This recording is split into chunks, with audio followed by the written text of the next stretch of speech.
Welcome to the Pestle, reviewing and breaking down movies to look for insights into the movie-making process. Hosted by Pandemic Food. That 15-pound bag of rice is waiting to be cooked.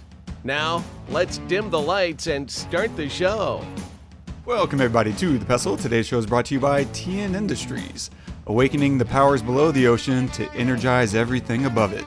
TN Industries, you're in safe hands. Welcome everybody to The Pestle. I am Wes. And I'm Todd. And today we are joined by an incredibly special guest. This might be his first time joining us. This is Scott Garrett Graham, live and direct from his own studio basement. How's it going, man? Going good. First time virtually. Yeah. Fourth time, I think, on the podcast. Is this the fourth? I would have thought like you're in the tens by now. It feels like it. It does. Welcome to the show, man. If y'all don't know, in case this is your first time hearing Scott is a musician, an actor, a playwright, multi-talented. I'm sure I'm forgetting many other of your skill sets.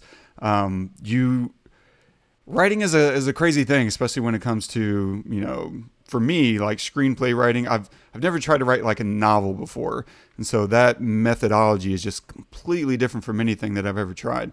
But then I think of what you've done, and we've all sat around a table and had other actors, I don't know, like 15 other actors, to sit and read a play that you wrote. It's like a 750, page omnibus of of theater. What was that experience like? How did that go? Well, we did it, I think, about 3 or 4 times as far as like a read-through workshop kind of thing. And every time we would do it, we would already had like 2 other drafts in between each session. So it kept changing. But I remember, obviously being terrified that these other like people that I respected were, acting out, reading, the stuff that we created. And then to get to a part where I'd have to play a song, because it's technically a musical. So there would be parts that, the musical part would happen. And instead of just doing it live, I just played the demo that I had recorded. And that was terrifying. But it was awesome. Particularly when like a joke would land. Like now I get it when like stand-up comedians are like hooked when they get, when they kill it or whatever.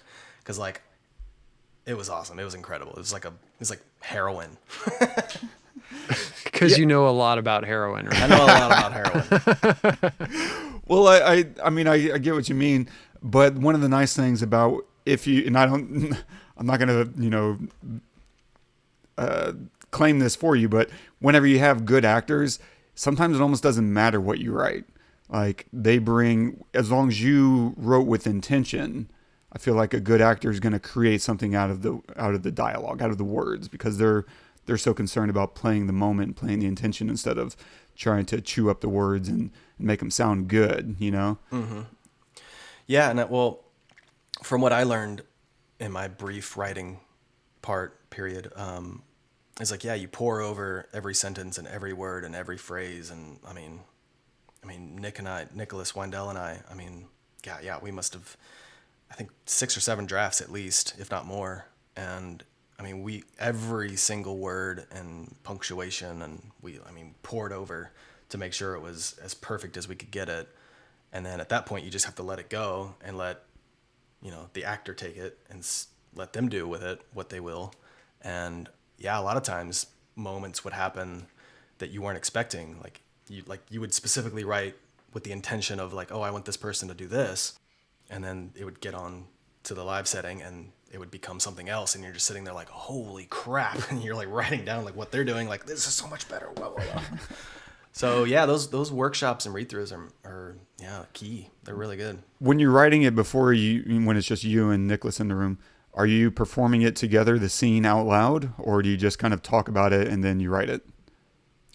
More so the latter, yeah. Rarely did we like try to like act it out ourselves. It was just like brainstorming sessions and hashing over words and ideas and That's so interesting. I mean, I probably operate the same anytime Todd and I get together to work out ideas. We start at a very high level, and we kind of bullet point where we'll talk out a bunch of stuff, and then I'll bullet point it, and then I'll just kind of run home, and I hear it all in my head. It's all music in my head, and I have some of those same experiences. But I'm just surprised because all of us are actors, and Nicholas, who you're talking about, is a fantastic actor. And so it just kind of surprises me that we don't actually try performing these things, improvising these things, because none of us so far have really operated in that headspace, the Matt Damon, Ben Affleck style of writing through creating the scene first. Is that how they do it? Yeah, from what I understand. Okay. Yeah, I had something to say. I forgot what I was going to say. Anyway, yeah. Scott's partaking in extracurricular activities. Well, yeah, in in homage to Mozart, I thought I would, try to finish a whole bottle of wine, and I'm definitely succeeding in that. So, hey. Well done. Nice. Well, one of the reasons I brought up playwriting in your plays, because I feel like there is some overlap with what we're doing today, which is Definitely. What? Today we are covering Amadeus, which is a long time coming. So if you haven't seen it, pause this episode, go find it, watch it. I'm not sure where it's streaming. Is it streaming anywhere? I'll look that up while we're talking. But Amazon has it. It's on Amazon? Okay. Mm-hmm. Yeah, so then go make sure to pause this episode, go watch it, come back, because there's going to be spoilers everywhere. For sure. We'll talk about a few things. I don't have a crazy amount of stuff. I have questions that I'll probably end up posing to the two musicians here. But for my part, we'll touch on some of the cinematography, story and writing, engaging the audience through some of the writing style. And we'll discuss living in the shadow of Mozart and other such stuff and things and stuff. And a quick synopsis: the life, success, and troubles of Wolfgang Amadeus Mozart, as told by Antonio Salieri, the contemporaneous composer who is insanely jealous of Mozart's talent and claimed to have murdered him. Directed by Milos Forman, written by Peter Shaffer, cinematography by Miroslav Ondrícek, starring F. Murray Abraham as Antonio Salieri, Tom Hulce as Wolfgang Amadeus Mozart, Elizabeth Berridge as Constanze Mozart, and Jeffrey Jones as Emperor Joseph II. You're merciful God. He destroyed his own beloved rather than let a mediocrity share in the smallest part of his glory. He killed Mozart and kept me alive to torture. 32 years of torture, 32 years of slowly watching myself become extinct. My music growing fainter, all the time fainter, till no one plays it at all. His. Good morning, Professor. Time for the water closet. And then we have your favorite breakfast for you. Sugar rolls. He loves those. Fresh sugar rolls. I will speak for you, Father. I speak for all mediocrities in the world. I am their champion. I am their patron saint.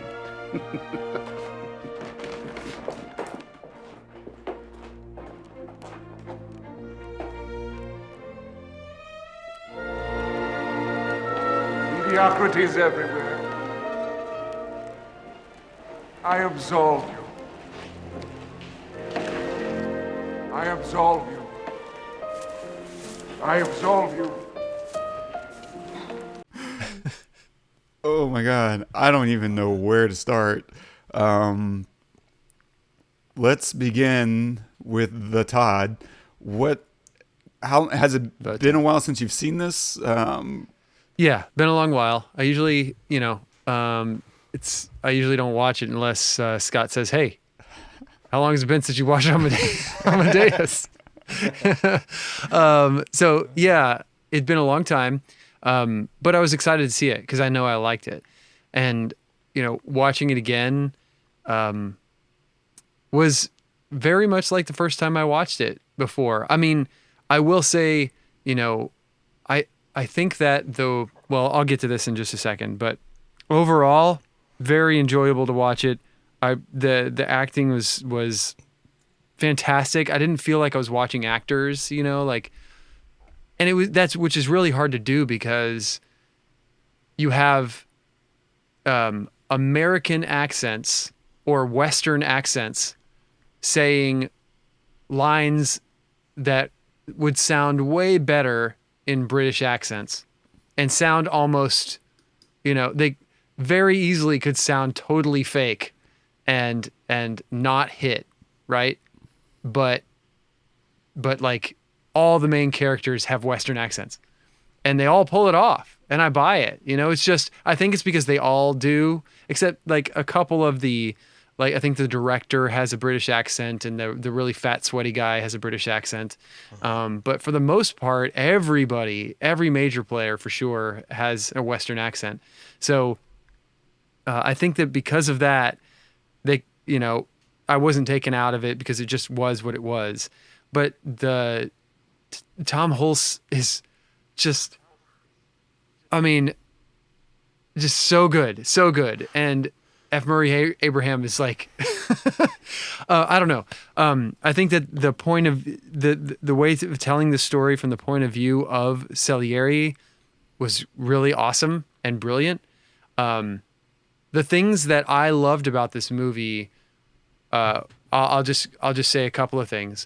One, I love that it was very painfully obvious, not painfully, but it was very wonderfully obvious that they went through a lot of effort and pain to make it seem like the singers were actually singing, right? Obviously they weren't, you know, there's a whatever. Obviously they weren't, because very few films do that, but they were lip syncing very well.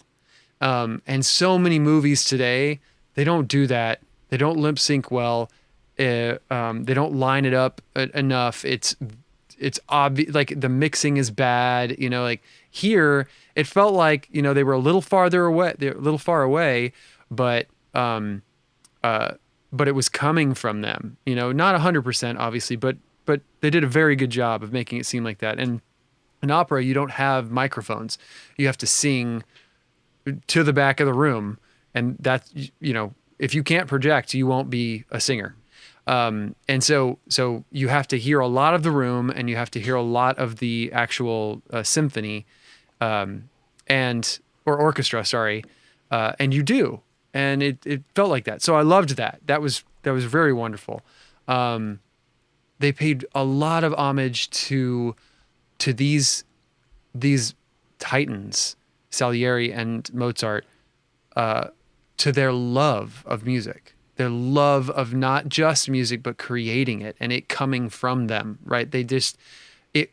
That's what this movie was about. It was like this love story to music more than anything else, more than God, more than women, more than money, more than anything, more than fame even. It was this love story to music.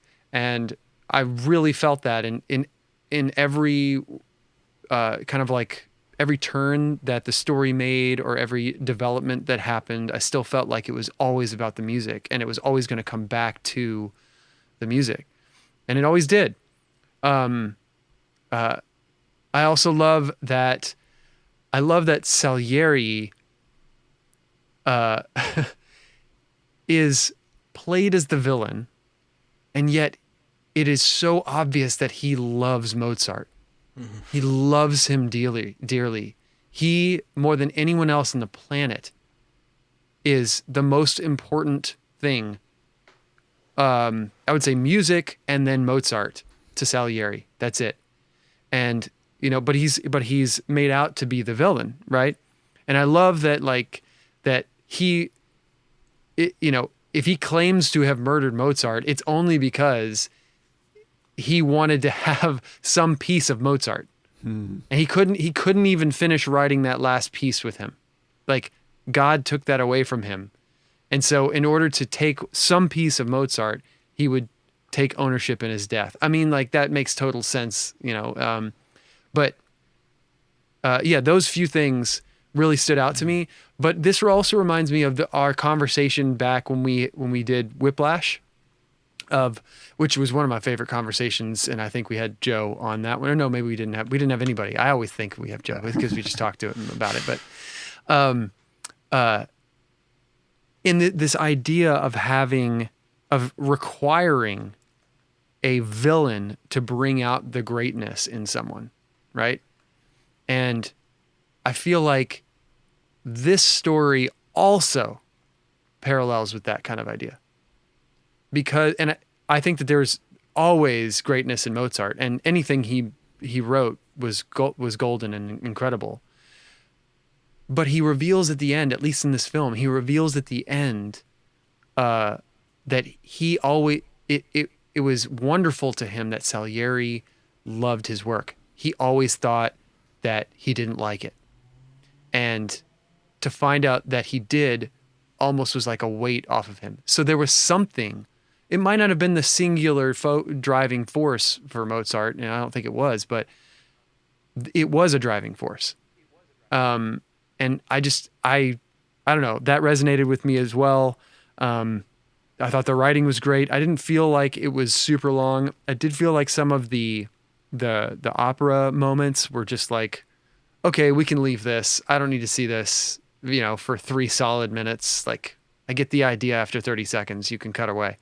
But other than that, man, I could definitely see in 1984 this being best picture, for sure. Yeah, I really loved it. I thought it was great. Yeah, those moments where they linger in the music, you can tell, like, this is what they think. I could see if they said, you know what, we're going to make the movie just so that we can have these moments where we get to sit in this era witnessing Mozart, so we can just kind of hang out here for a minute. And almost everything else almost felt like an excuse just to experience those kind of moments. But I agreed completely with you. I would have been fine trimming those down so that we could get the runtime down maybe to like a manageable 240 instead of 3 hours. But I don't have too much to say, but I think one of the, largely, I think you're right, especially when they're on the stage, a lot of, lip syncing. One of the moments I feel like was her singing was in the early on in the rehearsal room, whenever the woman is, practicing with Salieri and he starts bagging on him really bad. If you've never been around an opera singer, you may not know the kind of power they generate that looks completely effortless from the outside. Like, I know both of y'all I've seen, and know probably operatic singers. I used to be really good friends with one who now performs still in opera in Germany. And, she tours and does really well. But she is tiny. I mean, very small. She used to work at Olive Garden when she was going through school. And they would do awesome. like happy birthdays. And she would come out and just shut down the restaurant. She'd go from waiting the table to, oh, it's your birthday? And she just tears, like glasses breaking. Yeah. Oh my God. Tiny. I mean, she probably, weighed 110 pounds. And if you close your eyes, you would think there's a 500-pound, dragon standing in front of you. Like, she was just absolutely incredible. And so whenever I'm hearing them, like, I do not mind spending those moments with the opera singers, specifically the women, because whenever they're in their element, it's unlike anything else. For sure. For me, so I had a strange experience, I think, and I don't know exactly what happened here, but I watched it twice. The first time I was riveted. The second time I couldn't keep my eyes open. I was bored to tears. I could not connect, and I don't know if maybe I just didn't get enough sleep. I only got 3 or 4 hours of sleep last night, and I'm trash whenever I don't sleep. And so I don't know if that kind of leaned into it, but I really just could not care whatsoever that second time through. Whereas the first time, I was hanging right there with Mozart every step of the way whenever he's frustrated with them for not giving him his leeway to tell, Figaro. Or, he's talking about this new thing that he's he's working on. He's so excited. I think part of it was maybe I was excited to see what it was. The anticipation of it really kept me connected. And then the second time through, I kind of already knew what those punchlines were, and I wasn't excited to revisit those moments. And so I think that probably paid into it, along with, again, the 3-hour runtime. Not bad the first time through, but, not as forgiving. Whereas if I waited, 5-6 years before watching this again and kind of forgot all the beats, then it's like thrilling and, I'm enthralled all over again. And so, yeah, that was just kind of, and so I had almost no notes, and we'll get to that in a little bit, the little I do have. But yeah, I was really struggling, I guess, to make a lot of sense of certain aspects of it. And I don't know, I think we'll tie that all in together later, but I am curious, Scott, I don't know if this is your favorite movie, but I know you love this movie a lot, and I'm curious what brings you back to it. What draws you to Amadeus? It has battled first place for a while. I think it finally overtook Lawrence of Arabia 5 years ago. That's so it's Titan. Yeah. I think, and so yeah, comparing that to Lawrence, it just has more of like a lightness to it, and it's fun in a different way, like fun as in like entertaining, whereas like Lawrence of Arabia is fun, like where it's like this is the most epic thing I could ever think of. But yeah, it just like it has this like funness, this like joy to it, and from what I've heard from like what we knew from Mozart as a person, like he was kind of like a silly, fun, kind of quirky dude. And I really think that was a kind of like the tone they were trying to create with this movie was to represent Mozart as a person. So it kind of has this light silliness to it, and then just kind of leaps along. But then it gets super dark in the second act, and with the death of his father. Sorry, spoilers, but we've already done that. So yeah, I don't know. It's just, it has everything that, and like it has romance, and Lawrence of Arabia doesn't really have romance. Maybe some underlining stuff. But I mean, what's her name? Elizabeth Berridge.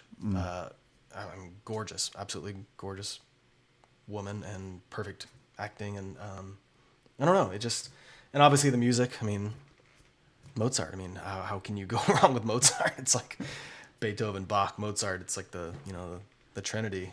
And I really loved her as his wife. Yeah, she was perfect. She was awesome.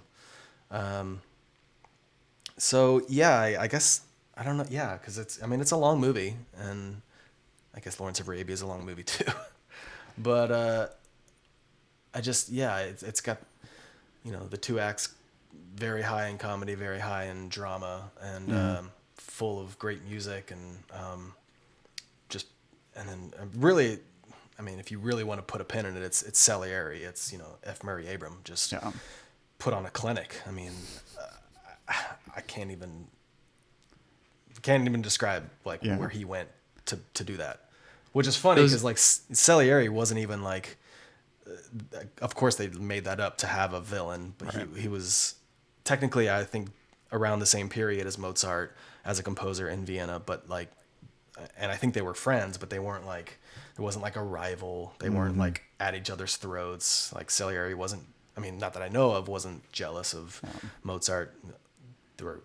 Where he wanted him dead, but right, as far as like historical accuracy, from what we know, Salieri had no animosity towards Mozart. And I was gonna ask y'all, like, for y'all in this movie, does historical inaccuracies like that like bother you, or is it just part of the ride and you're okay with creating some element of drama for the sake of a movie? Yeah, I'm fine with it. I mean, I've read through forums where people are like, yeah, I mean, the historical side of it's really shitty, but whatever, it's fine. I don't know. It makes for a great story. I mean, you kind of have to have some antagonist, and it makes sense, and it's perfect. I mean, if you think about it from a movie story writing perspective, what a perfect villain is, like a musical peer who's jealous, but then thinks that God is literally speaking through Mozart and is redirecting it to the wrong person, and it should be him, you know. And so he's taking all his aggression on Mozart when he's really taking his aggression out on God. Yeah. So it's, Yeah, this isn't a biopic, you know. This is entertainment. right. It's different. It's not like they're trying to tell history. If they were, then yes, I would care for sure. But I don't care. This is just a fun story. And where there is truth, fantastic. I love it. And I think be as truthful as you can, even if you're not trying to tell a biopic. You know, it's just like, you know, don't like change stuff to be fanatical unless it like helps your narrative. But at the same time, you know, if you're not doing that, if you're not doing a biopic, then just do, you know, yeah, let's tell it from Salieri's point of view. That's cool. That's not like just a normal movie. If this was a normal movie and we weren't cutting back to the old Salieri, this movie would have fallen completely flat. Because of so many reasons. But one, just, I mean, we talk about this on this podcast all the time. The thing that makes something different is passion. The thing that makes something stand out and better than, you know, this or that, or there's something about this film, and I can't put my finger on it, is passion. And that's either passion from the filmmaker, from the writer, from the actors, from the score, you know, from the cinematography, everything. The more love that's put into all of those places, the better it's going to be. And so when you go back to Salieri and he's old, there is more passion in that old man than in the young man.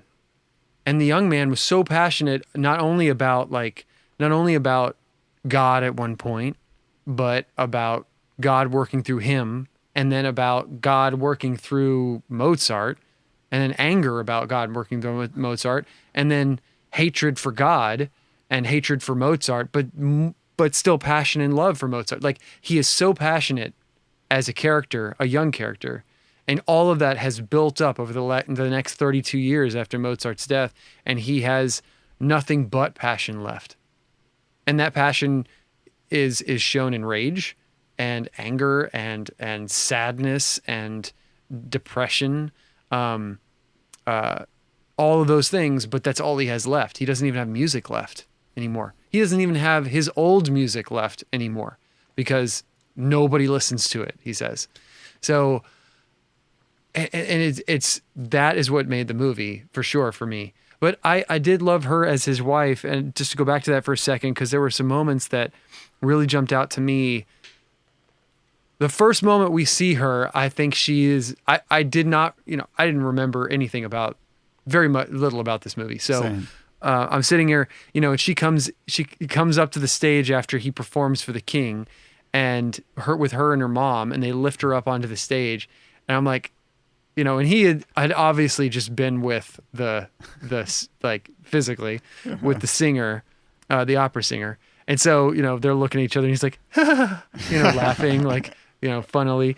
But I didn't remember that they stayed together. You know what I mean? That like they ended up getting married.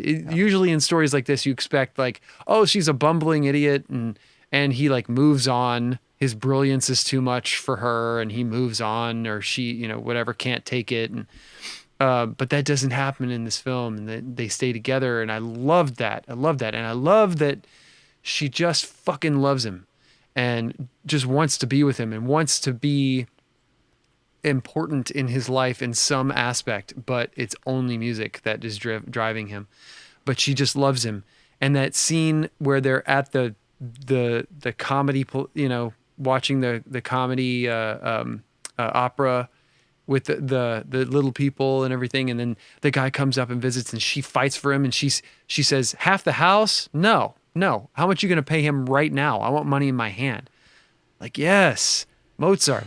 Yeah, that's what you need. You need that, you know, backing you. And then even at the end, you know, fighting to protect him from Salieri because she knows that he's a snake. She saw it, and she like trying to kick him out, like saying, no, you do not get to write. You do not get a piece of my husband. You do not get to write down anything from his mind. No, you don't get that. It was just beautiful that was the last thing that she did for him, was to take that away from Salieri. She physically took the pages away and locked them away and said, "You cannot have this, mother effer." That was just beautiful and wonderful. And I loved her more as this movie went on, because she developed into what a real mate is supposed to be like. It's supposed to be like never-ending support, even when you're the bad guy. Like, because the way that I was feeling watching that, with her taking it away from him, I was like, it was so funny. I felt like she was taking away from me, because I loved the scene. Finally, we get this scene of them working together, these two brilliant musical minds. They're working together and they're feeding off of each other, and he's listening to Mozart and taking in the beauty of Mozart and being able to write it down. And he finally he's feeling God through him, right? He's getting this feeling. And Mozart is actually like able, he got the verification from Salieri that he loves his music and thinks that he's the best and everything. And so he's getting to work with this guy he's looked up to for years. And then I'm seeing that and I'm like, yes, finally we get this. And then she takes the pages away. I'm like, no, don't take those pages away. I want to see where this goes, And then he dies, and I realize, oh, Salieri doesn't get this. I forgot about the whole scene of her showing up and being willing to give herself to him, for her husband, and say what you will. Like, it's a terrible thing to have to think that that you would have to do, or to even do it. That's like that could be argued that she shouldn't have done that. It was just for money, whatever. But they were dead broke, and she was brokenhearted afterwards. She knew she screwed up, but he put her in that situation. So he's a freaking snake. And so when she comes in and takes it away from him, I'm like, oh yeah, he is an asshole. Oh, this is all for him. He wasn't doing any of that writing for Mozart.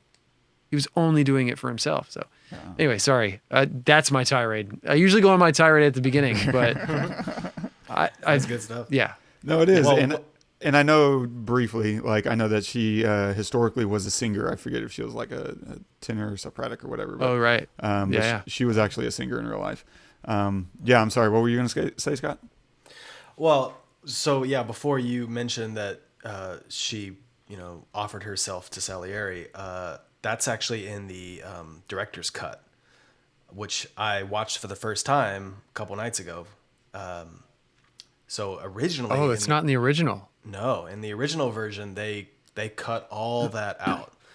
So it's when she first comes to Salieri with Mozart's originals, to please read these and submit Mozart for the position. And then I think it's, they do the thing, whatever, he reads the script, which is, awesome.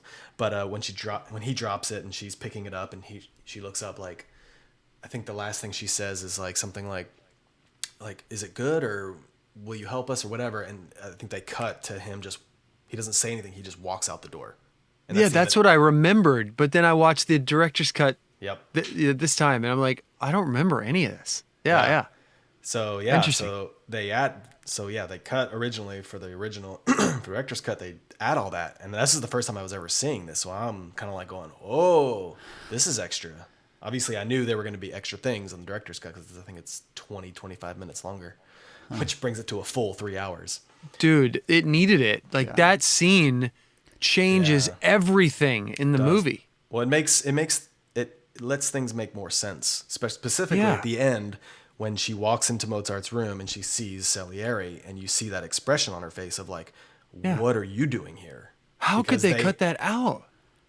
Well, I don't know. And what do you think so the way that whole sequence played out is kind of wild, because he says he creates a test for God and for Stanze, and implies that she's going to have to sleep with him to get Mozart the job, and then he's praying to God just to give him one great song, just one, and then she shows up and offers herself, and he kicks her out and swears against God and makes Mozart his enemy. He burns the Jesus in effigy. Like what does that sequence say to you, both of you, about what was his intentions with that? What was the real test that was happening there? It seemed like he didn't, at least from when I saw it, so you see him praying at the piano, and begging God, and instantly I'm thinking like, oh well, it's him hoping that she doesn't show up, but the narration turns to, please help, just give me a song. So it's almost like he's not even thinking about her. And then when she finally does knock on the door and the guy says, oh, it's the woman or whatever, I think he actually like rolls his eyes like, oh, I forgot about this. Yeah. Almost like he's just like kind of sort of forgot about it. And he's like, oh, she actually showed up. Oh, what an idiot. I can't wait to, mess with her.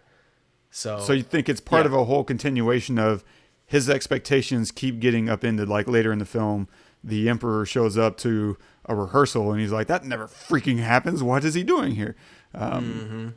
Maybe. He petitions Mozart's wife expecting, no, she'll never do this. And she does it. There's a barrier broken. They're going to take the ballet out of the performance. And then the king shows up, and that never happens, like you said. That's another barrier broken. It's like all these things that never happen all of a sudden are happening, and he just can't. It's got to be God messing with him. He just can't imagine that it would happen. But yeah, that's what I thought too, Scott. I thought like he was praying for a sign. Or praying, that she wouldn't show up. That's what I thought at first. And then he starts talking about it being about music. And I'm like, oh, yeah, okay. So he's not even, like you said it all. Like, he's not even thinking about her showing up. And then she shows up. And, it's almost like that he forgot. And he's a little frustrated that he's being interrupted.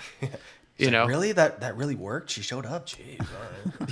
Yeah. And then I remember thinking, did this happen? Does he sleep with her? Like, cause he like lets her fully undress, like topless. And then he tells her to get out. It's like, that's even, God, what an asshole. Like, that's even snakier. It's like, well, again, it makes what she says at the end even more perfect, because she goes, sorry, we don't have any servants to show you out. And before, and that's in the original cut. That's in the original cut. She says that, and it was always like, all right, well, yeah, that makes sense because you're kind of poorish, I guess, and Salieri's rich, but it's because he left and let the servant show her out, basically naked, and it's just, oh man, it dug so much harder that time. It was awesome. I was like, oh, I mean, like, of all the things to cut, why would you cut that? Yeah. I mean, I guess they had to find some way to make it shorter. I'm sure the original cut was just like, people were like, oh my God, we can't have a 3-hour movie. I think Wes could find 20 minutes easy in this film. Just of like ancillary bullshit. Well, as a Mozart music lover, I mean, I loved all the opera stuff. So, and because it's about Mozart, I can see why that wasn't taken out. Because I loved all the parts where they're showing like Don Giovanni and the Marriage of Figaro and the Magic Flute, like all that stuff. It was just fun because I love going to like I've seen I see all those plays at the Long Center and stuff, and it's just a blast. It's just so wild and crazy and very out of my element to watch opera because I'm more of a rock pop whatever guy, and you like death metal, I know, and death metal and but so I don't know. I love that stuff, but I don't really know what else they could have taken out if they had to make it shorter, which I'm sure they were demanded that they make shorter. So I don't know. I guess that was it. Nice. I'll hit a few notes here, and then I have some questions here at the end for some more for y'all. Cinematography wise, a lot of wide angles, a lot of deep focus. For one, lets us very clearly see the setting, right? This is a period piece. You want to make sure especially if they're shooting, some of these locations had no reason to be in there other than that's just a badass location. Like there's a walk and talk through a library that is freaking epic.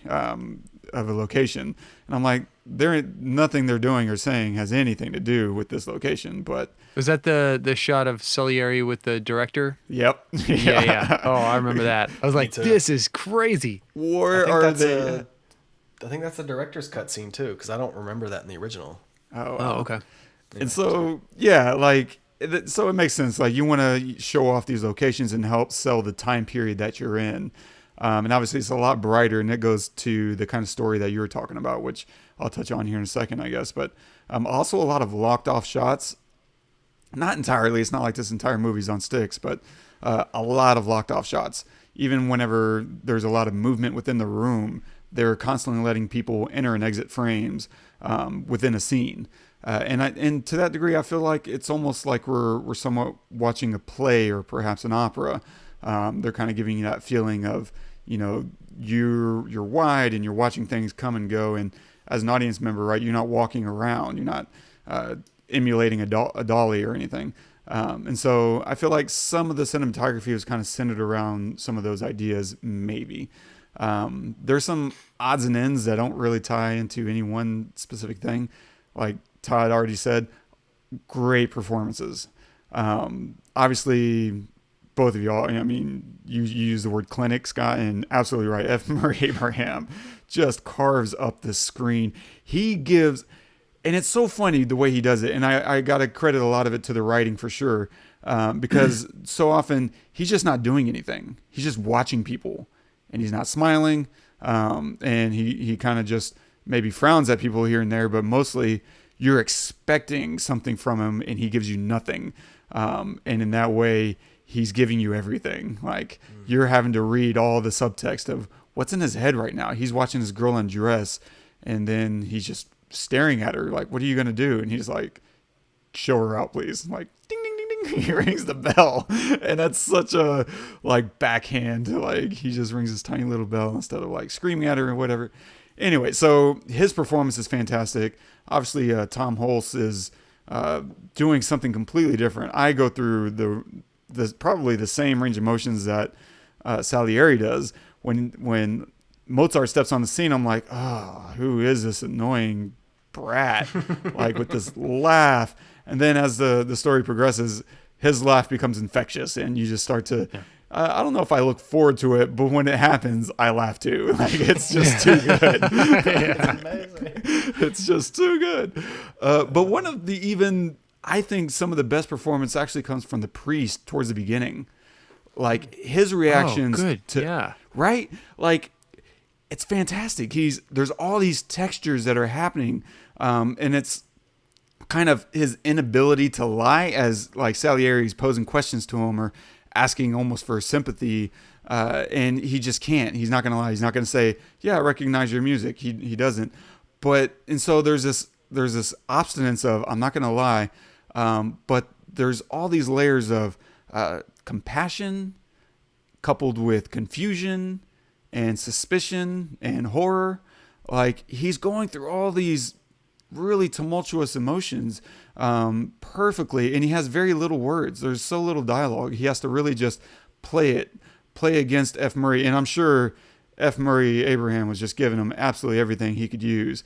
But that was absolutely the right person to have in the scene with you, because you really need someone who has an expressive face and that's just going to stick there with you, and really figure out what this priest is trying to deal with. And whoever that actor was, just absolutely knocked it out of the park. And so, on a completely different note, the costumes, incredible. Yeah. And it's not like there's, a handful of scenes. There's 3 hours of costumes there's probably... And there's always a lot of people. Yeah. I was going to say all the extras, like, packed out. Absolutely fantastic. I was trying to look at some of the details towards the end. I was looking at this gold suit that Mozart was wearing, and I was trying to just pick out all the details in it, and it's just flawless. Everybody, every scene, absolutely. I don't know if they won an Oscar for it. I assume they did, if not a nomination. I think they did, yeah, there's just no way they didn't walk away with that. I'll check it, and you can look in the show notes. But also, one of the funny, this is part of the odds and ends before I get into the story and writing. one of the funniest things that I'm surprised I haven't heard y'all mention yet is the criticisms that people give in the film are absolutely hysterical, right? Oh, it was absolutely perfect, except well, what is it? Too many notes. Yes. That's it exactly. Too many notes. Which ones would you like me to cut out? Oh, just take out a few, and I'm sure it'll be perfect. Which ones exactly? Too much spice. It's so great. And those kind of little moments happen throughout the film. Like later on, whenever the emperor stops by the rehearsal, he's so confused why there's all this clapping around on the stage, and he's like, what's going on? Well, you decreed that there could be no ballet, and so the music has to be taken away. And he's like, oh, is it supposed to be like this? Should we add in the music? Well, sir, it's your law.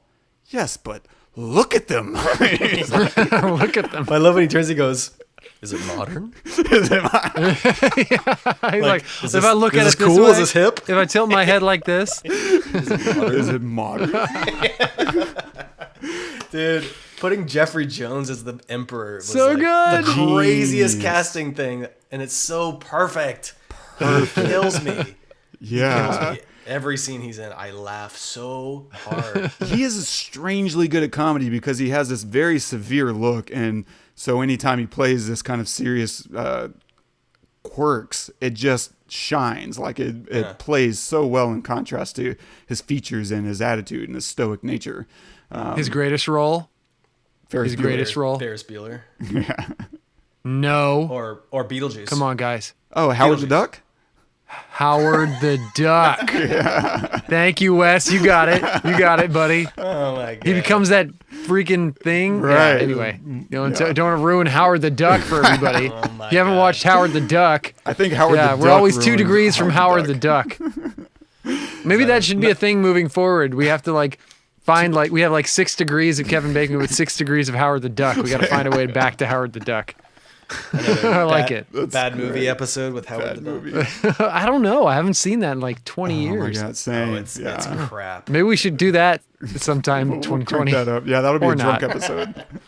Dear God, please no. Fun. And so, I mean, some of these criticisms that they kind of lob, I felt like as artists and creatives, like we've all probably experienced variations on that theme of people who want to pretend, because the emperor, he's clearly not talented, but he wants to be in that world, and his obsession with it drives him to say and do stupid shit because he doesn't know how to give a critique because he doesn't understand music. And so in order to act like or feel like he's a part of it, he says whatever he can in order to inject himself. And I think we deal with that sometimes, whether it's with clients or with family members who want to be involved or whatever. And they'll just come off the wall with, these ideas or critiques. And you're just like, yeah, okay, I see what you mean. And you do what you can to, give them an ear and not, embarrass anybody. But you're just like, how can we move on as fast as possible to the next moment? Because that's what everyone in that scene was doing, right? Like, yeah. And Mozart was the only one who didn't understand what was happening. Like, everyone else was like, especially Salieri, because he gets in private. And you really believe Salieri is like, I'm sorry about that, bro. Like, I had to do what I had to do. Moving into some of the story and writing, engaging the audience, I thought was really interesting. The first time we meet Mozart, they didn't belabor it, but they do kind of the let's build up the reveal because they kind of keep hiding him under the table, and they kind of build up a little bit of we're going to get to see Mozart, who's the title figure. And so when we meet him, he plays this little game with Constanze where he's asking her to speak backwards, speak these words backwards, this phrase. And we watch her puzzle it out alongside with Salieri. And what I really like about that is it's a fun way to engage with the audience because we're doing the same thing. We're trying to solve the puzzle in our head at the exact same time that they are. And it's kind of putting us also in this kind of same subservient position. We have to do as Mozart says. And so it's kind of an interesting way to engage us while also giving Mozart power over us because we're bidding at his command. much in the same way as Stanzi. So that's a really fun little nifty trick that they were playing. One of the things I like, and this is going to come back to something that Scott said a little while ago, I love that Mozart argues for frivolous enjoyment over elevated stories. And we all love, everyone on this podcast, like, loves elevated, high thought stories. We also love our whatever Indiana Joneses. Like, we enjoy something that's popcorn fun. It still needs to be good and quality, but we have a really strong appreciation for it.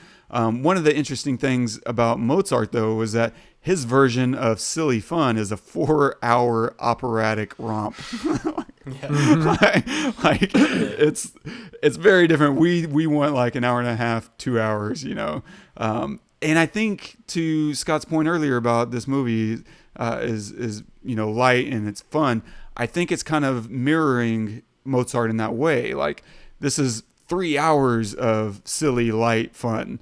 In the same way that Mozart was putting the Emperor through 4 hours of it. They wanted to put us through 3 hours of Mozart being light and airy and whatever.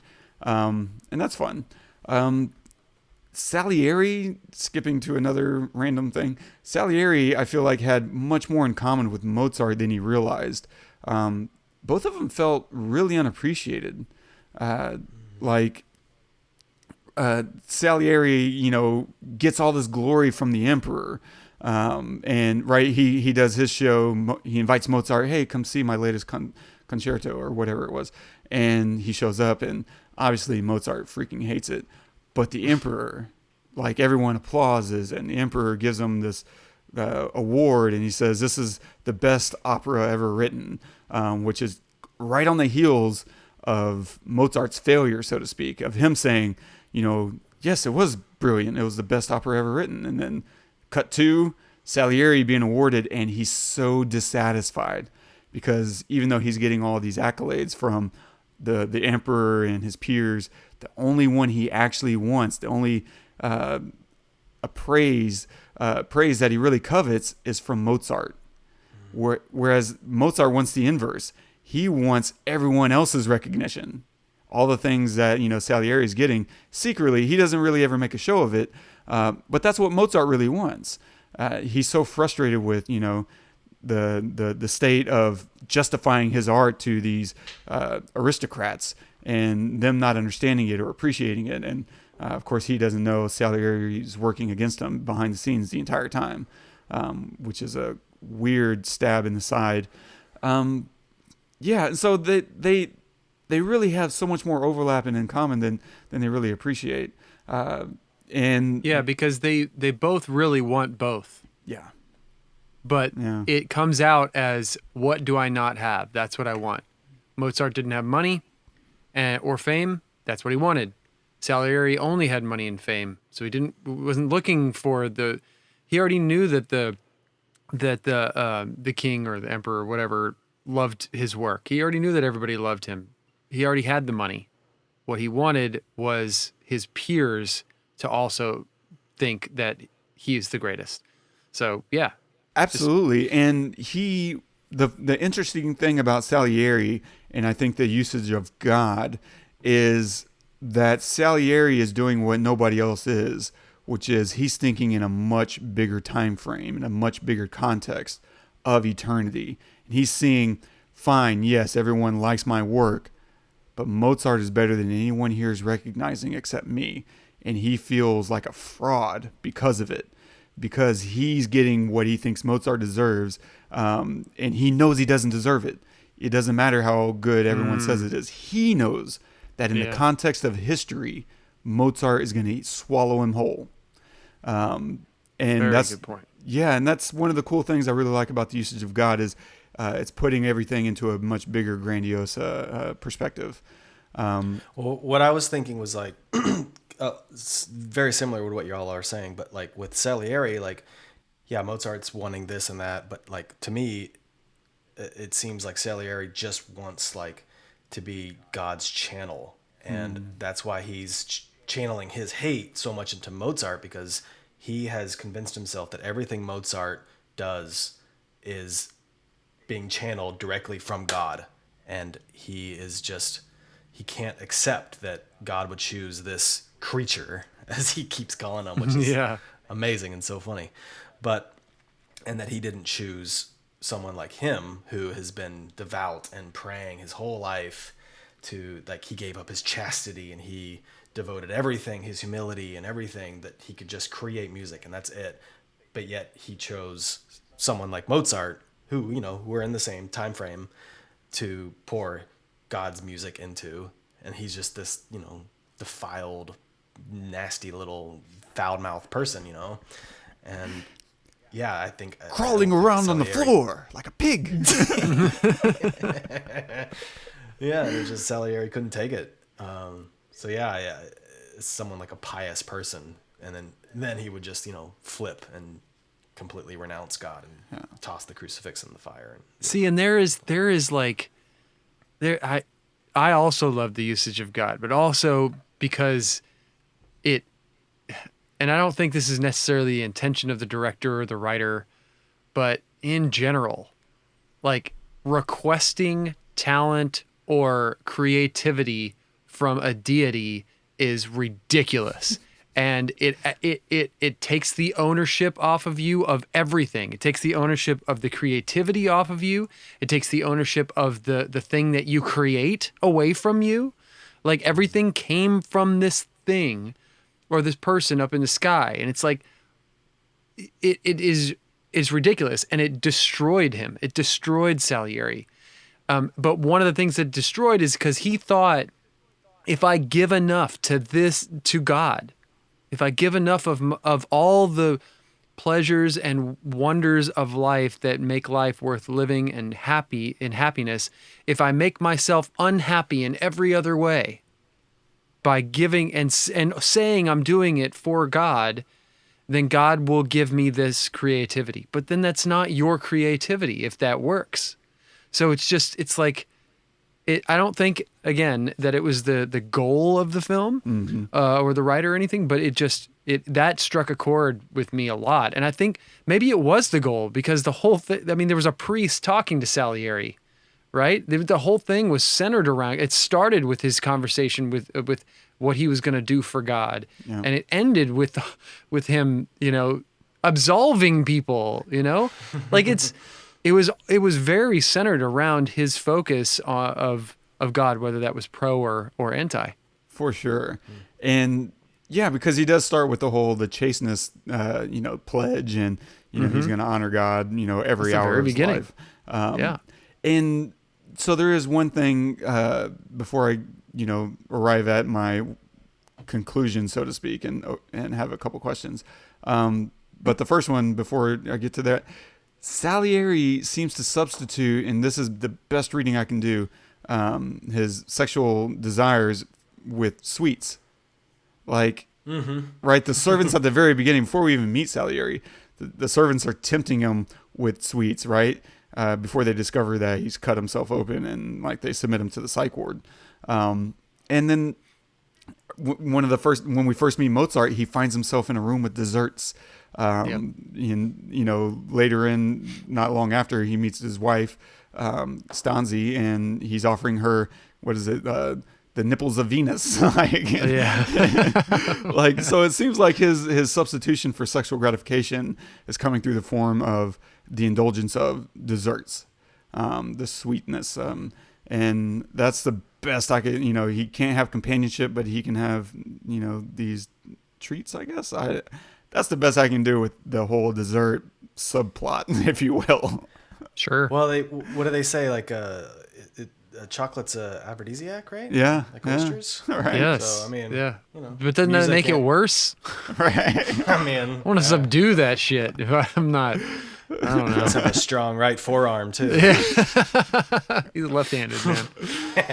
And so, but overall, like, the kind of my bottom line here, I think, is I felt like I understood Salieri to a very large degree because I think we all live in the shadow of Mozart, or at least the story of Mozart. Like, I grew up with that story as a kid. And so, you know, as no one can stand. I mean, you have to understand also that Beethoven, probably the greatest composer who ever lived in the shadow of Mozart. Literally. Right? Like, he was born 14 years after Mozart and had to grow up hearing about this dude. And I'm sure, Beethoven had his virtuoso moments as well, but I don't know if he was a 5-year-old playing in front of the king who's mastered his instrument. That's something as a kid wrecked me. Like, what do you say to someone like, hey, you're a 6-year-old lazy piece of shit because you haven't mastered your art and performing? That's what I tell my 7-year-old every morning he wakes up. Oh, good morning, lazy piece of shit. Like, have you mastered the piano yet? Go back to bed. What a brutal story to grow up under. Because I did. I honestly, that story stuck with me as a kid, and I was used to have that in my head, comparing myself by that standard. And I think that's kind of what one of the things this story is driving at in a subtle way. I don't think it's super overt, but it's comparison is the thief of joy. Whenever Salieri was so focused on who he wasn't, that he never got to enjoy the fruits of his own labor. Like you said, Todd, he's so busy, cursing or thanking God for his talent or lack thereof, that he never took any comfort in what he created. He never, said, what is the best that I can be? He never competed against himself. He was always only thinking about the shadow that he cast, he put himself in. And so, yeah, I'm curious about y'all. Like, did y'all grow up hearing and knowing about Mozart? Was that something you were aware of early in life, or did it only strike you, later? Mozart specifically? Yeah. So I do remember, it's maybe a silly story, but it was in middle school. I think it was 8th grade. I had heard from something or another that listening to Mozart made you smarter, I guess. So I remember it was actually one of the first CDs I think I ever got. But I had asked my mom to buy me a Mozart CD because I kind of thought that it would just make me smarter just listening to it. So I would put it on when I was doing homework or when I'd go to bed, and I'd put it on and fall asleep to it, thinking maybe some way it gave me more wrinkles in my brain. But I mean, just whether or not it did, who knows? Probably not, obviously. But it did ingrain some of those songs or some of his little piano medleys into my brain. So anytime I hear them or whatever, I get taken away instantly. Just my brain goes to a different place and I'm just locked in with the song. And so I guess around 7th, 8th grade, I started developing a love for specifically Mozart. But I didn't see Amadeus, the movie, or really get to know his story and his operas specifically till much later, early 20s, I guess. Todd, your mom knows a thing or two about pianos, so I'm guessing you probably knew something about this guy, or no? Yeah, I mean, she taught classical piano for, 20 years. I mean, every day, kids in and out. And I was an idiot kid who just wanted to play guitar and write songs, so I thought it was annoying, and I didn't ever learn. So stupid. But I did know the story. I did know about Salieri and about Mozart and stuff, but not a whole lot. Regarding the comparison thing, I've always, man, it has always been a problem for me. Same. And I can't help it. I cannot help it, man. There's good in comparison. There is good. Comparing yourself to others that are better than you can be a driving force to get better, right? Mm-hmm. But it can, like you said, it can also be the what is it? The killer of joy or something? Yeah, Thief of joy. Thief of joy. That's beautiful. Well said. But it's always been a real problem with me. I have this problem in everything that I do where I'm very single-minded, and then and I can't I have this Salieri problem where like I'm very single-minded about something and I obsess about it. And sometimes that is comparison. Sometimes, like I'll be upset. And Scott's well aware of this in our history playing music together. I'll get obsessed about a singer or a specific band or a guitarist or something. And I just try to be that. And it's terrible because I can never be that, nor should I be, like I'm not that. Am I that good? Probably not. But could I be better than that the way that I am?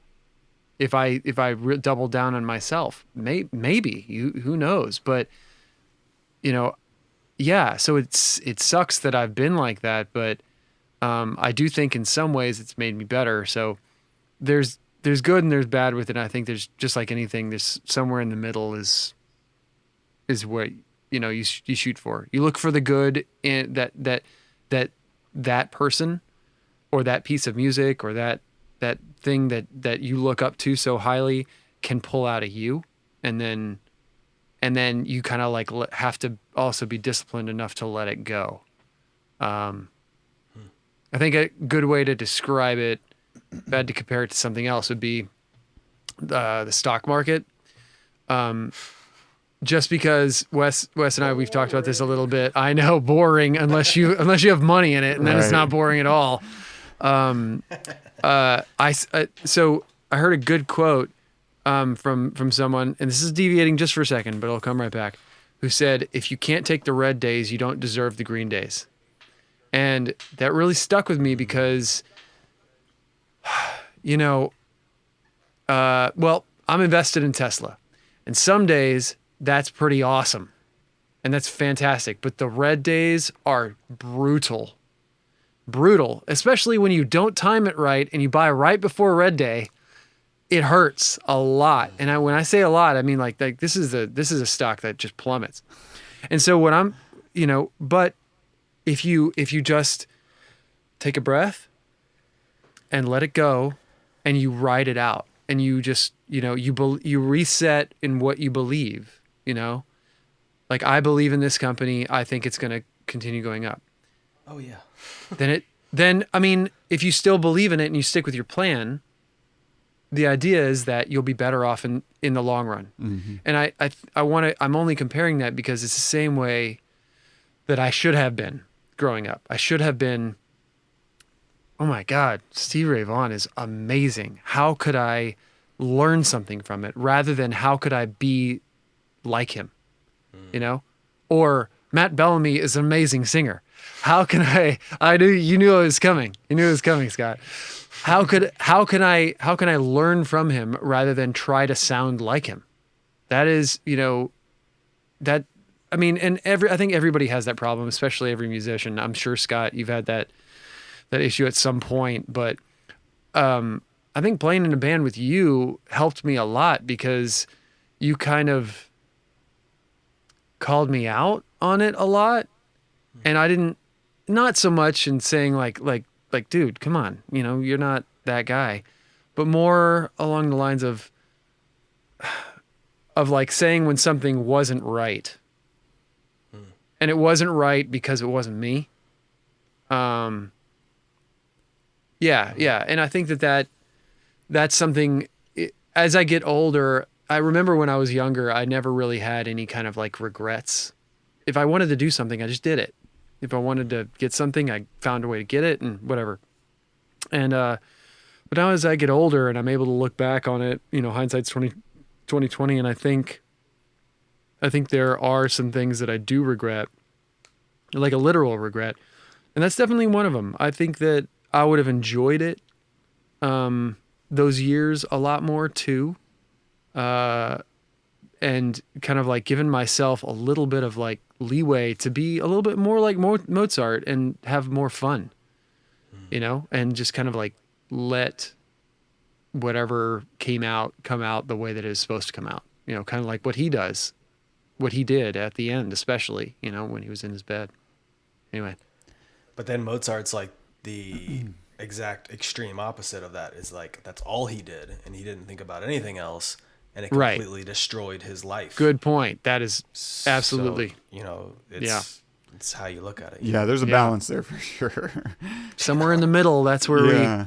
Because I that's where agree, you gotta aim. it's nice to take an assessment and to say, hey, where do I stand amongst my peers? It's another thing to be like, oh, I'm not as good, therefore I may as well not even exist. Like those are just two radically different approaches to life.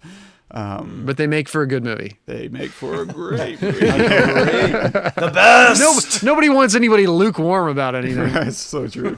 Like God spits out the lukewarm. But speaking of extremes, like one of the things I wondered, and I know where I stand on this, but obviously Mozart is great. He shows up and he's just a whiz on the piano. And I'm wondering, do y'all think maybe they stripped down everyone else's ability a little too much in order to help prop him up and show how good he is? Like I felt like Salieri's playing whenever he's on the keys. Like they make him just one step above elementary grade, talent. I think they could have made him a little bit better and still demonstrated the expertise and skill of a Mozart without having to make him just sound like he's playing chopsticks, is what it sounded like to me. But I don't know what that came across to y'all. I mean, I 100% agree. That goes back to like the historical accuracy of it and why so many people both hate it and love it. They hate it for the accuracy, the missing the real historical context of what everything was at the time, but also they love it because whoever wrote it told a really good. Well, Peter Shaffer, I think, wrote it.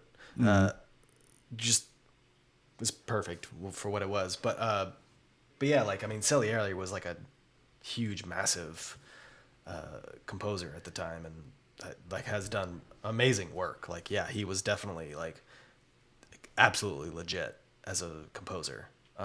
And I feel like they definitely did dumb him down and kind of make him a little more of a simpleton. Which was unnecessary, I feel like. Yeah. Because what I would like to see is him being amazing and then being amazed. Right? Yeah. Like you don't have to be this seem like a novice to make this other amazing person seem amazing. You can be amazing, but by being amazed by that other person, then all of a sudden I'm more amazed by that person because you're so amazing already.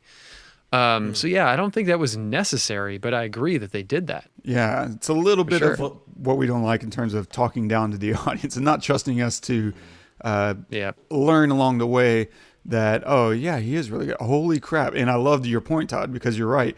Watching someone talented be amazed by someone else's talent is a really enriching experience for sure. Yeah, because nobody watching this movie has any idea of what it was like in 1790, right? Yeah. Like nobody of like what music was like. So when you hear this piece that Mozart's playing, unless you know it already, like the piece of the woman singing, it sounded just like that. Yeah. Yeah, perfect. When you obviously know that piece, and that's amazing, right? But there were several other pieces they played that I didn't know it was Mozart. Like there was, okay, interesting. So there was nothing to hold that up to make me say this is an amazing piece of music, other than Salieri's reaction to it. Yeah. And him talk, they cut to voiceover of him talking to the priest. It was like the voice of God himself. And all of a sudden, maybe that is the voice of God. Let me listen. Sounds very godly. Okay. But it could have been either way. That's how I knew it was good. Yeah. Because of his reaction to it, not because I loved that piece of music from Mozart. I didn't even, if he wasn't the one waving the baton, at the symphony, I wouldn't have known that it was his music sometimes. Because it didn't really play like the super famous pieces in it. That was the other thing. It was like, there are other pieces that are very famous today that they didn't bring out. Yeah. And which, is fine. I don't have any problem with it, but as Because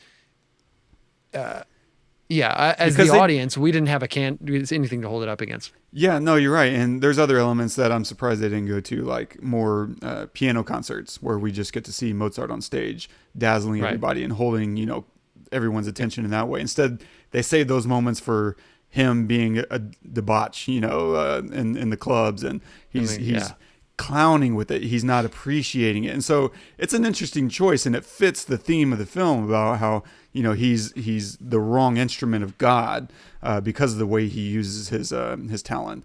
But at the same time, you're telling a story about Mozart where you never give him some of his most glorious moments in some sense, to me, as a unlearned Mozart guy.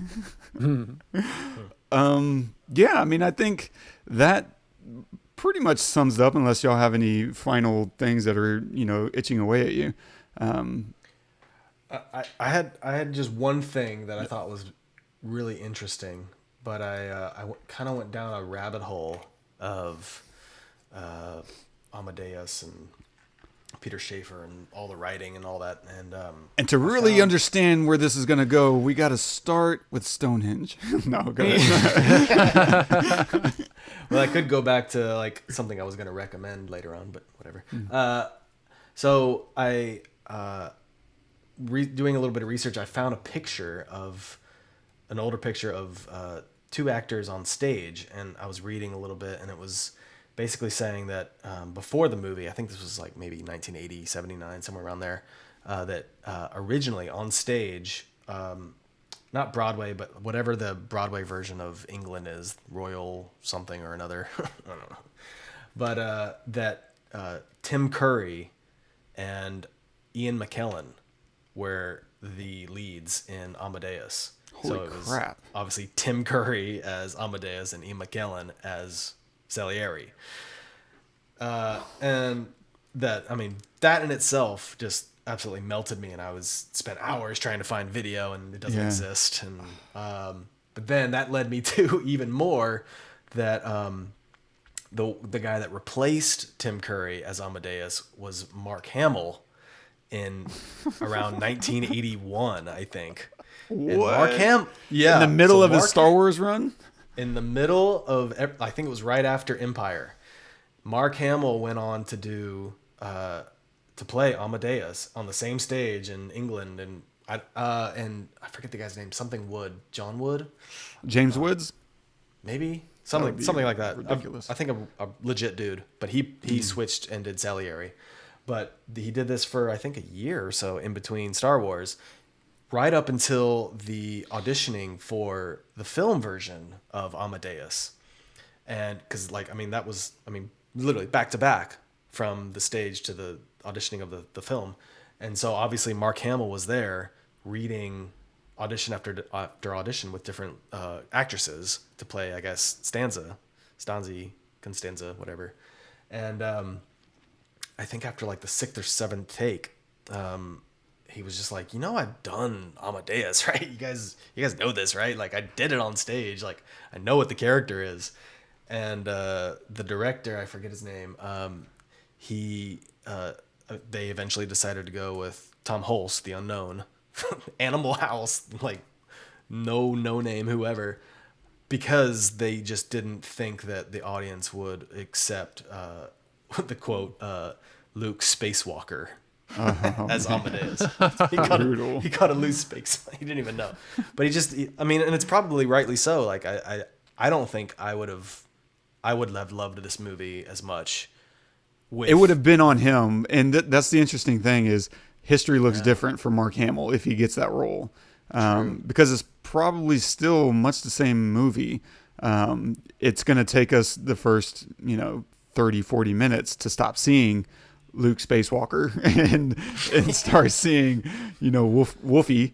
But that's his job as an actor, is to make that transformation and make it easy for the audience. And at the end of the day, I suspect you're right in the sense of don't make it hard for the audience. Make it easy for the audience by bringing in someone you don't know. But my heart does break a little bit for Mark Hamill, because if he was good enough to do it on stage, I have to think he was good enough to do it on film. Oh yeah.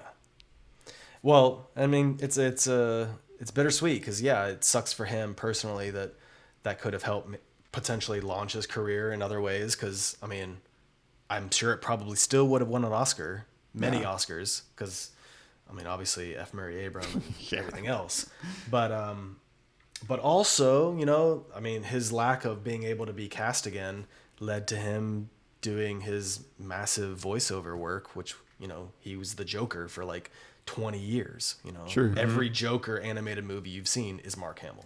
One of the things that struck me about Tom Hulce as Amadeus was that he's not a very attractive guy. And to me, that kind of adds to the ire of, you don't expect someone that looks like that to produce the things that he produced. And so, I mean, it works really well. Mark Hamill at the time was, you know, much more attractive, and played really well. And so you might see him getting all these women. And you're like, yeah, of course, you know. Seeing, you know, Tom Hulce doing that instead, you're like, oh man, that stings. Like, I mean, this would kind of tie into the only other big point I wanted to bring up, was just that, I mean, I loved the realism of the movie, which really took me, like, I don't think I really noticed it until this last viewing, but I just kept noticing all these really, like, very detailed, obscure moments in shots where it just was like, oh, that's real. Like, so they're rehearsing for a play, and you see the actress on stage doing something. She's tying her hair up, and she just has these like huge pit stains. And it's like, oh, well, yeah, that's because she's been there for like probably 5 hours with no air conditioning. Yeah, she's going to be drenched. Or during the scene where the emperor comes in, they're doing the ballet, and there's clopping around. But in the background, you see the chandelier has been lowered, and the guys are like literally lighting all the candles of all the slots for the chandelier to lift it back up. And that's how they light that shit. And what else? During one of the operas Mozart's conducting, and you see like little kids like behind him watching, and you see like the guard or the lobby guy having to like come and grab him, be like, get out of here. Like, it just, I loved their attention to those little just details to make it seem like you're really just a fly on the wall. Like, this could have happened in real life. Like, to make it more modern, or just tangible. I don't know. I thought they did a great job. I was super impressed. Nice. Yeah, that kind of stuff was like done to a T, man. For sure. Yeah. 100%. So, moving into the last segments, Scott, what are you going to recommend this week? So I wanted to originally be apropos and be like, everyone should listen to The Marriage of Figaro because it's one of the best operas ever written, and the intro is one of the greatest musical pieces you'll ever hear, which all that is true. But last second, I was like, you know what? I'm going to do something, the last thing that I've actually been obsessed with, and it has been, of all things, a video game, which is the new God of War. For whatever reason, I fell in love with that game. Yeah. And I loved everything about the mythology, the Norse mythology, the detail to everything. It's an amazing game. Maybe not what we're talking about movies, but I don't care. But it's awesome. And if you like video games at all, you should 100% play that game. Dude, anyway. Did you see they have a film about it? Really? They have a film about the making of it. It's like an hour and a half long or something. It's ridiculous. It's on YouTube. You can watch it. It's about the people who made it, and it shows the guys, the director shows his reaction. Because it took like 7 years to make that, or like something ridiculous, 6-7 years, and the whole idea of doing it all in one shot and like the whole game in a single shot was like never done before.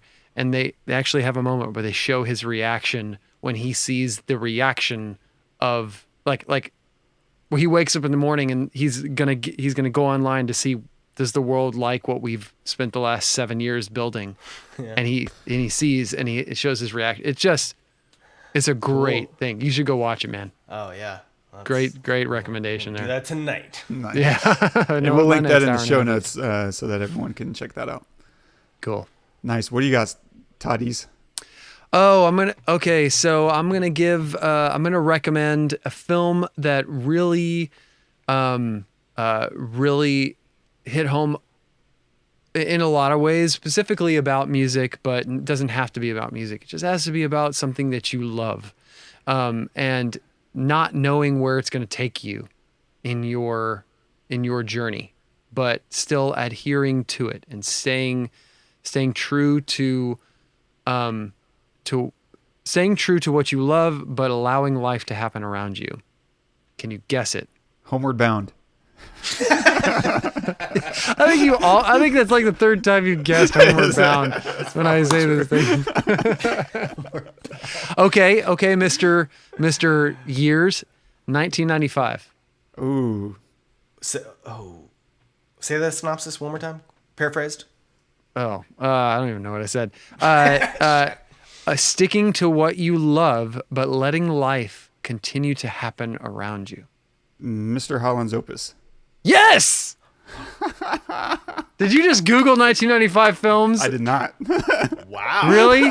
Yeah. Was my synopsis that good? Was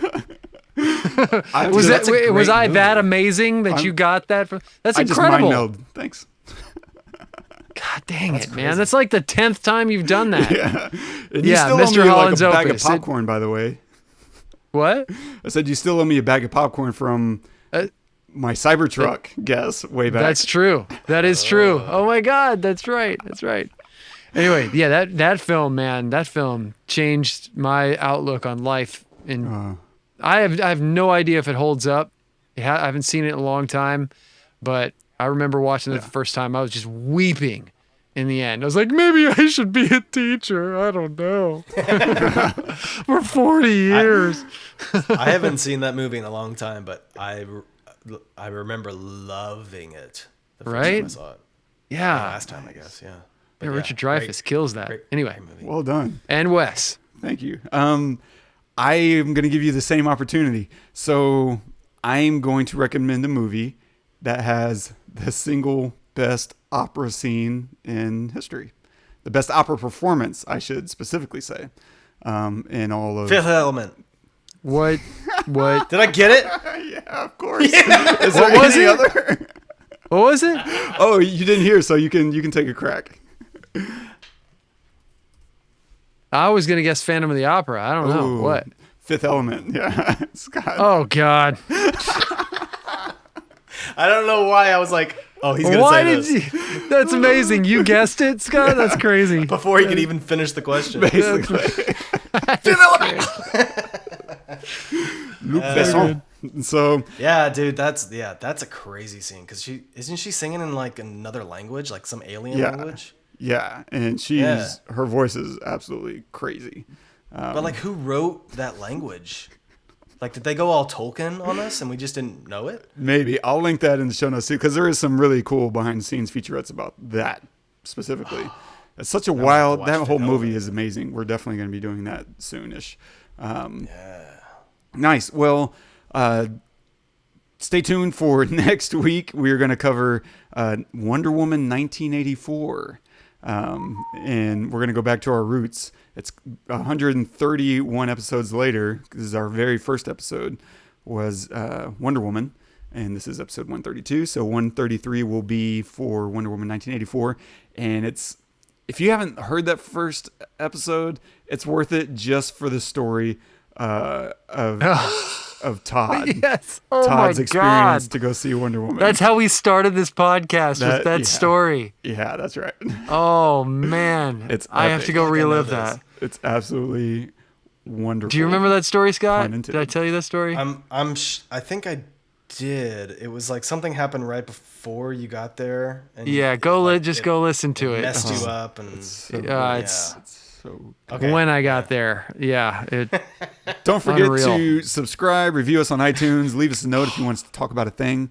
We are more than happy to do so. And if you want to leave a note on this episode, you can do that at thepestlepodcast.com/Amadeus. And we will leave you with a quote of the day. This one is from Beethoven. I've never thought of writing for reputation and honor. What I have in my heart must come out. That is the reason why I compose. That's how it should be. Obviously, it contrasts perfectly with both Mozart and Salieri. Like, Yeah. to not be concerned with any of that. Yeah, and I love that. Yeah, exactly what you said, as it should be. Yeah, I mean, most, if the recommendation is to not make life decisions based on money, because that's what I've always heard, that's how I've tried to live by, then I think the same should be on creating. I mean, you can't, because if you're creating with the idea of this is going to make me money, then you're concerned that someone else is going to like it, and then you're creating for them, not for you. Yep. And in some cases, I mean, there's nothing wrong with creating for someone else. Like if you're being, commissioned to make something, a piece of art or a piece of music or something that's specific. But if you are creating from your heart, that is something you cannot concern yourself with other people about. You just got to let it happen. Yeah. Also, I think like just in addition to what you're saying, but also just creative people just need to create. And if they don't, then I think you're kind of holding not only stuff back from the world, but just from yourself. Like you have to kind of like tap that thing that builds into you. And if you don't let it go, then it just sort of just regresses inside of you and kind of either makes you bitter or X, Y, and Z. But if like you're like an artist and a creative artist, like you have to do that. Absolutely. We're creators. Like that's one of the amazing things about human beings is whether or not you create for, like Todd said, a living, whether or not you do it for money or a commission, or you can be a creator in almost anything. It doesn't have to be something that is labeled artistic. You can be a creator, whether it's in the kitchen, or if it's building homes, or if it's being a businessman. Like that's a creative environment. You're creating. And I think as people, we are not happy. I think anyone who just consumes, anyone who just takes is unhappy. I would be very surprised to find anyone who is living that kind of life and finding fulfillment in it. That's one of the reasons why I've never really aspired to be filthy rich, or at least, admired or had huge amounts of envy for incredibly wealthy people, is because it looks very dissatisfying to some degree. Money can get you to a degree happiness by removing problems, but beyond that, you need to be giving. Like you need to, whether it's creatively, or you need to be expressing yourself, and this is how we connect with society. And as Scott was just saying, this is how you creating, you're expelling something from you, and you're giving something to yourself through the act of creation. And I think this is one of the most incredible parts about humanity in and of itself. Mm-hmm. And this is a great quote. Beethoven's my favorite composer by far. So, wow, nice. Beethoven. Ooh. Yeah. More of a Beethoven guy, are you? Oh, okay. I am. Interesting. I am. Anyway.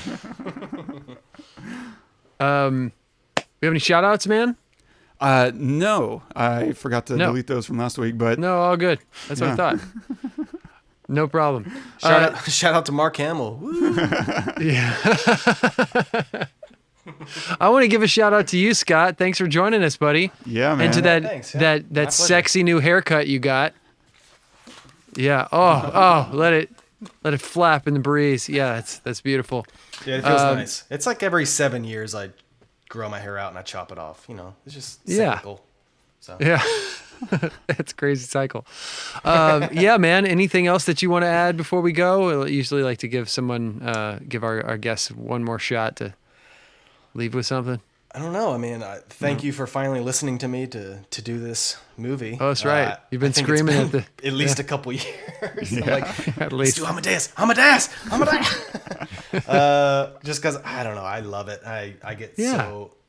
Not only like just I have fun and I enjoy it, but it's like it really like lights a fire under my ass again, like inspires me, because it's like just to see the passion of these guys with music and like specifically with Salieri when he's reading it and like you just see him just go to another place, rips the page and it's another song. I don't know. I love that obsession with something. And I don't know. This year's been, you know, I don't have to describe what this year's been, but yeah, it's been a little lackluster, to put it lightly. And yeah, like I can't wait for things to like really ignite again. And this movie was perfect for me personally, just to like, yeah, like this stuff exists still.